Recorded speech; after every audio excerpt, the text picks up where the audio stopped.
familiar with the traditional Thanksgiving story of starving pilgrims sustained by Native Americans. But the tale is a little different from the other side of the table, as Dirk van Turenhout explains. Among the people who met the Pilgrims was a tribe that actually helped out later on with the traditional story of Thanksgiving, and those people are the Wampanoag people, and they would have lived in the, roughly speaking over here, Massachusetts area, Rhode Island, Connecticut, and the islands off the coast. Towards the harvesting season of 1621, some of the settlers had gone out to hunt, and harvest was going on as well, and so they were hunting with old rifles, and as they were discharging these rifles, the Indians heard these gunshots, and they came in to investigate, and that may have been the time when they really met. And so there was a harvest festival, if you want. There was a feast, but the tribe that showed up came with roughly, some numbers I've seen, 90 people, and of course the food that had been harvested was not enough to sustain the entire guest list. And so at that point, instead of having the traditional meal that we are familiar with turkey and corn, what might have been brought in by the Indians to help sustain and feed everybody was venison. Corn was part of it, beans probably too, as Indians brought food in to share with others.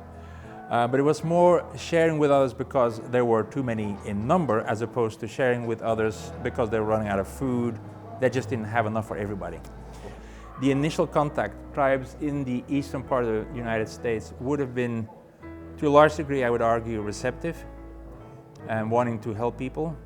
There are stories, or yes, oral histories, I guess, related down the time to us, where people, Native American people, were looking at those who came off the boats and identifying them as not just men, but men with women and children. Therefore, the intentions were perceived as peaceful.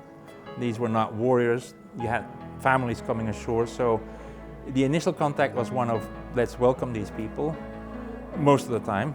But then eventually, as more and more settlers came and people wanted to obtain areas to start farms and start growing crops, there was this notion of, we buy this from you, and they gave land to them, but they missed each other in terms of understanding what that was all about. And when they finally realized that the land was gone, of course relations got a little bit sour.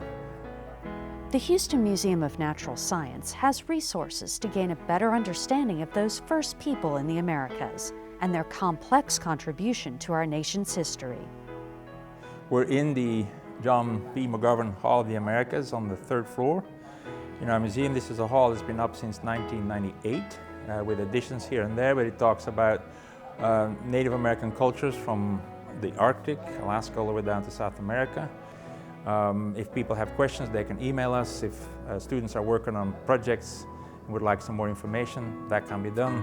If school groups want to come through and they want to take a guided tour, that can be arranged. So we try to be as welcoming, which we should be, as possible.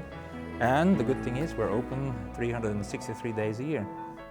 For more information about the John P. McGovern Hall of the Americas, visit the museum's website at www.hmns.org.